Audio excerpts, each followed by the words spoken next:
गोपाल चूड़ामणि एकादश्वा मारुतः वृष्णिमातरः शुभं जावाणो विदधे खुजगमायाः. തുടക്കം തന്നെ നെതന്യാഹുവിന് ദീർഘായുസ് നേർന്നുകൊണ്ട് നമ്മുടെ സ്വാമിമാർ സംഘടിപ്പിച്ച 1 മിനിറ്റ് യാഗമല്ല മാറിപ്പോയി, സോറി, 1 മിനിറ്റ് പ്രാർത്ഥനയിലോട്ട് നമുക്ക് പോവാം. അയ്യോ, ഇങ്ങനെ മിണ്ടാണ്ടിരിക്കാനല്ലടാ, ഇതേപോലെ ഇങ്ങനെ. ओम चंद्रम वंदते नित्यं पवित्रं पापनाशनं आपदामर्त्य नित्यं लक्ष्मीर्वसतु सर्वदा. कस्तूरी तिलकं ललाटपटले वक्षस्थले कौस्तुभं नासाग्रे वरमौक्तिकं करतले वेणुकरे कङ्कणं सर्वाङ्गे हरिचन्दनं सुललितं कंठे च मुक्तावली गोपास्त्री परिवेष्टितो विजयते गोपाल चूड़ामणि. एकादश्वा मारुतः वृष्णिमातरः शुभं जावाणो विदधे खुजगमायाः. अग्निर्जिह्वा मानवः शूरचक्षसो विश्वेनो देवा. ഏതായാലും ഈ ഒരു കാര്യത്തിൽ നമുക്ക് കുറ്റം പറയാൻ പറ്റില്ല. സ്വന്തം തന്തക്ക് വേണ്ടിയിട്ട് ദീർഘായുസ് നേരാൻ മക്കൾ മാത്രമല്ലേ കാണുള്ളൂ. കാരണം സ്വന്തം അമ്മ തന്നെ കഴിഞ്ഞ ദിവസം വന്ന് പറഞ്ഞില്ലേ, മക്കളെ, സംഘികളെ, ഇതാ നിങ്ങളുടെ പിതാവ്, ഇതാണ് നിങ്ങളുടെ പിതൃരാജ്യം, ഇതാ നെതന്യാഹുവാണ് നിങ്ങളുടെ തന്ത പിതാവ് എന്ന് മോദി അമ്മ തന്നെ വന്ന് പറഞ്ഞ സ്ഥിതിക്ക് ഇനി പ്രാർത്ഥിച്ചിട്ടില്ലെങ്കിൽ അല്ലെ, സ്വന്തം അച്ഛൻ്റെ ജീവിതത്തിന് വേണ്ടിയിട്ട്, ജീവന് വേണ്ടിയിട്ട് ഇറാൻ ഏതെങ്കിലും രീതിയിൽ എവിടെയെങ്കിലും വെച്ച് കൊന്നു കളഞ്ഞാലോ, ഒരു നല്ല ജീവിതത്തിന് വേണ്ടിയിട്ട് സംഘികൾ പ്രാർത്ഥിക്കുന്നതിൽ, മക്കൾ പ്രാർത്ഥിക്കുന്നതിൽ കുറ്റം പറയാനൊന്നുമില്ല. സംഘികളുടെ നിങ്ങളുടെ തന്തക്ക് വേണ്ടിയിട്ട് പ്രാർത്ഥിച്ചോളൂ. ഇത്രയും കാലം ഒരു ചൂണ്ടിക്കാണിക്കാൻ ഒരു തന്തയില്ലാതെ വിഷമിച്ച നിങ്ങൾക്ക് പെട്ടെന്ന് ഒരു തന്തനെ കിട്ടിക്കഴിഞ്ഞാൽ അതിൻ്റെ ആഹ്ലാദം പണ്ട് മണവാളൻ നമുക്ക് കാണിച്ചു തന്നിട്ടുണ്ട് അല്ലേ, പുലിവാൽ കല്യാണം മൂവിയിൽ അല്ലെ, മണവാളൻ അച്ഛനാണത്രേ, അച്ഛൻ തന്ത എന്ന് പറഞ്ഞ സ്ഥിതിക്ക് എന്റെ അമ്മയെ ഗർഭിണിയാക്കിട്ട് കടന്നു കളഞ്ഞ ദുഷ്ടനാണ് ഞാൻ, എന്നിട്ടിപ്പോൾ വന്നിരിക്കുന്നു അച്ഛനാണെന്ന് പറഞ്ഞ്. അച്ഛനാണത്രേ അച്ഛൻ. ഇപ്പം വന്ന ഈ തന്തക്ക് വേണ്ടി ദീർഘായുസ് നിങ്ങൾ നേരട്ടെ. അപ്പൊ നമുക്ക് ഏതെങ്കിലും വീഡിയോയിലോട്ട് വരാം. ഈ വീഡിയോ നിങ്ങൾക്ക് ഇഷ്ടപ്പെടുമെന്ന് തോന്നുന്നുണ്ടെങ്കിൽ തുടക്കത്തിൽ ലൈക്ക് ചെയ്തിട്ട് അല്ലെങ്കിൽ കമൻറ്റ് ചെയ്ത് ഷെയർ ചെയ്ത് തന്നെ സ്റ്റാർട്ട് ചെയ്യണം. ചാനൽ സബ്സ്ക്രൈബും കൂടെ ചെയ്ത് തന്നെ സ്റ്റാർട്ട് ചെയ്യണം. കാരണം നമ്മുടെ നാടിൻ്റെ അവസ്ഥ ഇത്ര അത്തപതിച്ചിട്ടുണ്ട് നമ്മുടെ നാട് എന്ന് കാണിക്കുന്ന ഇത്തരത്തിലുള്ള വീഡിയോസും അല്ലെങ്കിൽ ഇത്തരത്തിലുള്ള ന്യൂസുകൾ നമ്മൾ എപ്പോഴും ചെയ്യാറുള്ളത്. അതുകൊണ്ട് തന്നെ അത് കൂടുതൽ ആളുകളെ എടുത്തോട്ട് എത്തണം, നമ്മുടെ രാജ്യത്തിൻ്റെ അവസ്ഥകൾ കാണിക്കണം എന്ന് ആഗ്രഹമുണ്ടെങ്കിൽ നമ്മുടെ ആ തരത്തിലുള്ള വീഡിയോസ് നിങ്ങൾ മാക്സിമം സപ്പോർട്ട് ചെയ്യണം. നമുക്ക് ഏതാണെങ്കിലും സംഘികളുടെ അച്ഛന് വേണ്ടി, തന്തക്ക് വേണ്ടിയിട്ടുള്ള ഈ ഒരു പ്രാർത്ഥനയോടുകൂടി നമ്മുടെ ഈ വീഡിയോ സ്റ്റാർട്ട് ചെയ്യാം.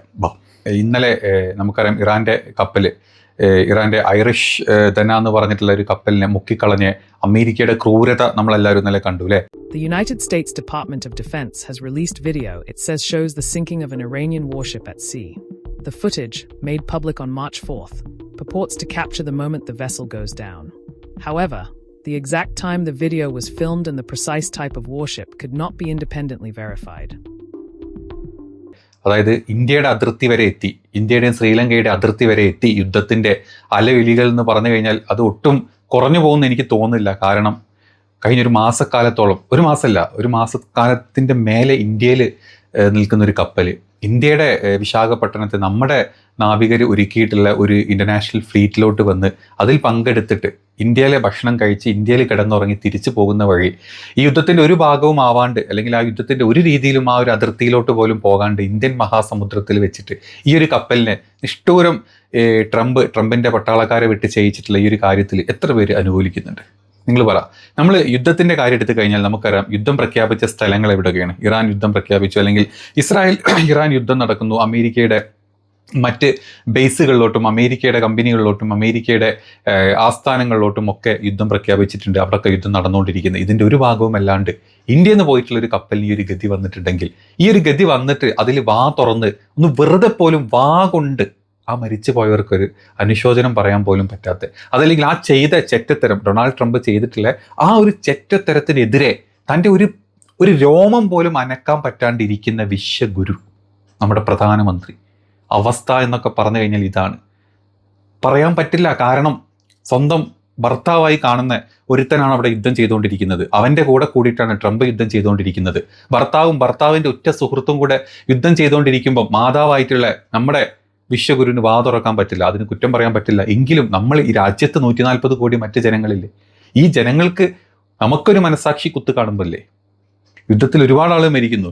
ഇസ്രായേൽ യുദ്ധം തുടങ്ങുന്നത് തന്നെ 150-160ഓളം പിള്ളേരെ, കുറച്ച്, അതായത് 12 വയസ്സിന് താഴെ വരുന്ന പെൺപിള്ളേരെ കൊന്നിട്ടാണ് ഈ ഒരു യുദ്ധം തുടങ്ങുന്നത്.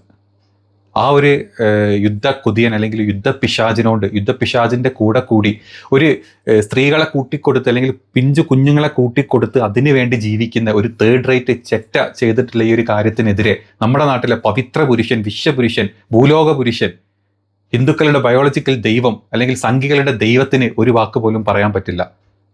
പണ്ട് പറഞ്ഞിട്ടുണ്ട്, കൈകൾ ശുദ്ധമായിട്ടുള്ള, മനസ്സ് ശുദ്ധമായിട്ടുള്ള, അമ്മൻ ഒരുപാട് സ്നേഹിക്കുന്ന ബ്രഹ്മചാരിയായിട്ടുള്ള നമ്മുടെ പ്രധാനമന്ത്രിക്ക് പാ പൊളിക്കാൻ പോലും പറ്റുന്നില്ല. ഇത്തരത്തിലുള്ളൊരു കാര്യം അവിടെ നടന്നിട്ടും ഇത്തരത്തിലൊരു കാര്യം നമ്മുടെ കൺമുമ്പിൽ, നമ്മുടെ മൂട്ടിൽ നടന്നിട്ട് പോലും മിണ്ടാൻ പറ്റാത്തൊരവസ്ഥ. 150ഓളം നാവികരുണ്ടായിരുന്നു ഈ ഒരു കപ്പലിൽ. അതിൽ 80ഓളം ആളുകളുടെ ജീവൻ,